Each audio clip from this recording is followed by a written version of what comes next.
We know MLK, we know Malcolm X, we know Rosa Parks, and we know the iconic Shirley Chisholm. But who are some of the unsung black heroes that we know nothing about?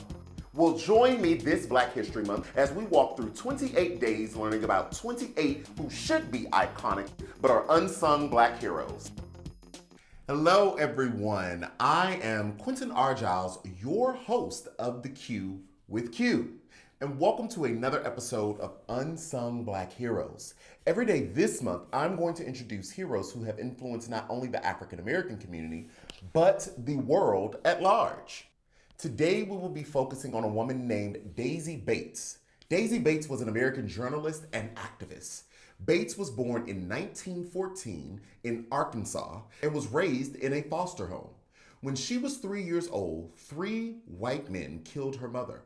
This horrendous event impacted Bates and made her intensely aware of racial problems in America. This set her on the path to do her part to end racial injustice in America. And at the age of 15, Bates met Lucius Christopher Bates, who would become her husband. She started traveling with him when she was a teenager throughout the South in an effort to combat racial injustice. They moved to Little Rock, Arkansas, to start their own newspaper entitled the Arkansas Weekly. It was solely focused and dedicated to the civil rights movement of the time.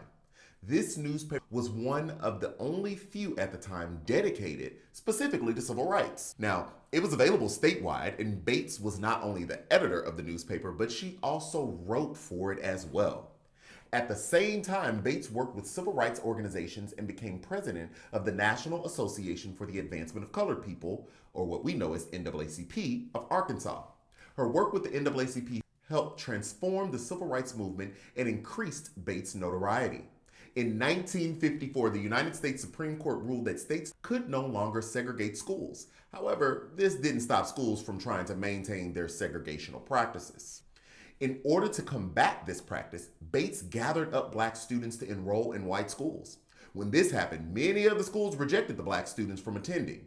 And when it happened, Bates would take to her newspaper to publish all the schools that refused to allow black students in their schools. Bates continued to challenge the problem of segregation even after she received pushback and rejection from schools all over Arkansas. When the NAACP focused their efforts on school segregation, they looked to Bates for her help and guidance.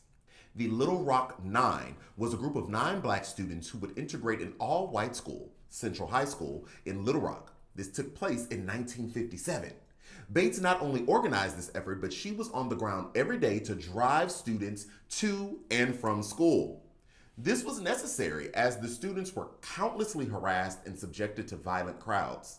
She became the group's advisor and joined the school's parent organization. Bates would get harassed and intimidation tactics were directed at her at all times. Items such as rocks were thrown in her house, and she even received shell casings from bullets in the mail. The threats became so egregious that she had to close down the newspaper that she ran with her husband. But Bates continued her work for civil rights after the success of the Little Rock Nine. Bates went on to publish some of her memories. One was entitled The Long Shadow of Little Rock and was awarded a National Book Award for her writing. In 1963, Bates was in attendance at the March on Washington and was invited to sit on the stage and give a speech. In the late 1960s, Bates moved from Little Rock to Mitchellville into a town that was impoverished and had a majority black population. Bates organized her efforts and was able to work with residents to improve the community. Bates was a continuous force for good and used all that she had to make the life of those around her better. On November 4th, 1999, Bates passed away. In honor of her work, the state of Arkansas proclaimed that on the 3rd Monday of February be Daisy Gateson Bates Day.